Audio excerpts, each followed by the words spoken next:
सतेज उर्फ बंटी पाटील विधान परिषद सदस्य सूचना क्रमांक 1 अन्न व औषध प्रशासन मंत्री यांच्या विभागातील गैरव्यवहाराबाबत सदरील सूचना मी माझ्या दालनामध्ये अमान्य केली आहे आणि सदरू सदस्य देखील सभागृहामध्ये उपस्थित नाही।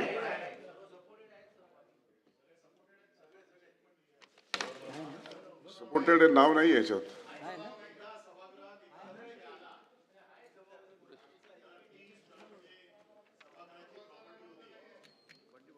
आता ती प्रॉपर्टी सभागृहाची आहे की नाही हे ठरवण्याचा अधिकार आपला आहे। नाही परब साहेब एक मिनिट, आपण ही सूचना केवळ एकमेव सदस्यांच्या नावाने दिलेली आहे आणि सतेज उर्फ बंटी पाटील मी त्यासाठी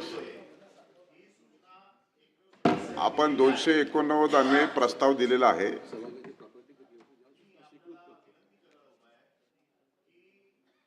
सदस्यांनी सूचना जरी दिलेली असली तरी ज्या वेळेला या सभागृहात एखादा विषय येतो त्यावेळेला ती सभागृहाची प्रॉपर्टी होते।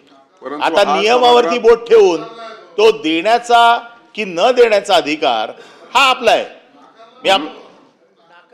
जरी नाकारला तरी बोलायला द्यायचं की नाही, 289 होतो की नाही हे सांगण्याचा अधिकार मला आहे। आणि त्यांनी सांगितलं की 289 होत नाही, तुम्ही खाली बसा, तर मी खाली बसीन।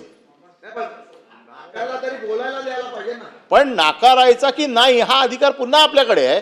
आपण सांगा या विषयावरती सरकारचा विषय असल्यामुळे आम्ही चर्चा घेऊ शकत नाही, तरी आम्ही खाली बसतो।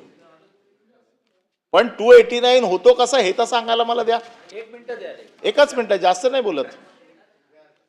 प्रश्न असा आहे की ही माझ्या दालनामध्ये सूचना अमान्य केलेली आहे, एकमेव सदस्यांनी दिलेली आहे, त्यामुळं आपल्याला बोलता येणार नाही कारण ही दालनामध्ये अमान्य केलेली सूचना आणि सूचना विचारलेले सदस्य सभागृहामध्ये उपस्थित नाहीत।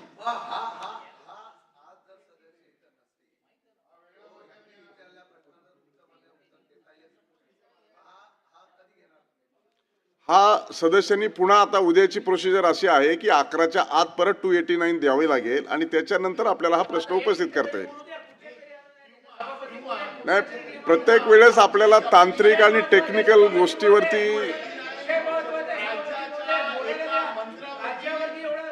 खात्यावरती त्याच्या मंत्रालयामध्ये जेव्हा एसीबीची कारवाई होते म्हणून साठी काय जातं, शासनाची लाच जाते। बोलणं कुठलंही पटलावर आणि अशा वेळेला याचं कारण असं आहे की ते मी माझ्या दालनामध्ये अमान्य केलेलं आहे आणि सदर आपल्याला जर हा विषय मांडायचाच आहे तर सदरील सदस्य हे सभागृहात उपस्थित नाहीत।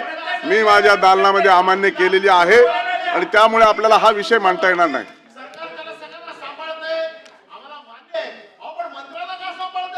आपण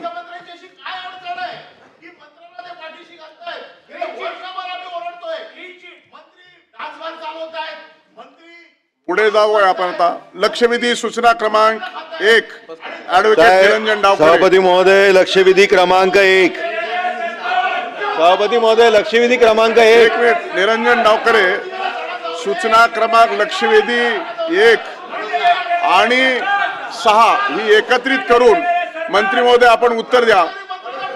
संजय केणेकर आणि निरंजन डावकरेंची दोघांची लक्षवेधी एकत्रित क्लब केलेली आहे आणि क्लब केलेली लक्षवेधीच्या अनुषंगाने माननीय मंत्री महोदयांनी उत्तर द्या। निरंजन डावकरे।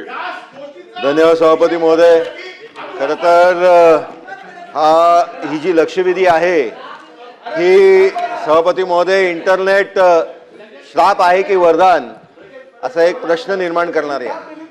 खरं तर विरोधी पक्षांनी पण या लक्षवेधीमध्ये सहभागी व्हावं अशी माझी अपेक्षा आहे, कारण अतिशय संवेदनशील असा हा विषय समाजाचा आज उभा राहिलेला आहे। सभापती महोदय, पुणे जुलै 2024 15 वर्षाच्या लहान मुलाने आत्महत्या केली आणि सभापती महोदय सुसाईड नोट लिहिली। त्या सुसाईड नोटमध्ये लिहिलं काय तर लॉग आउट। सभापती महोदय, मुंबई आरे कॉलनी 2025 जून महिन्याच्या 14 वर्षाची लहान मुलगी आत्महत्या करते। कारण काय? आई वडील मोबाईलवर गेम खेळून देत नाही। संभाजीनगर मे 2023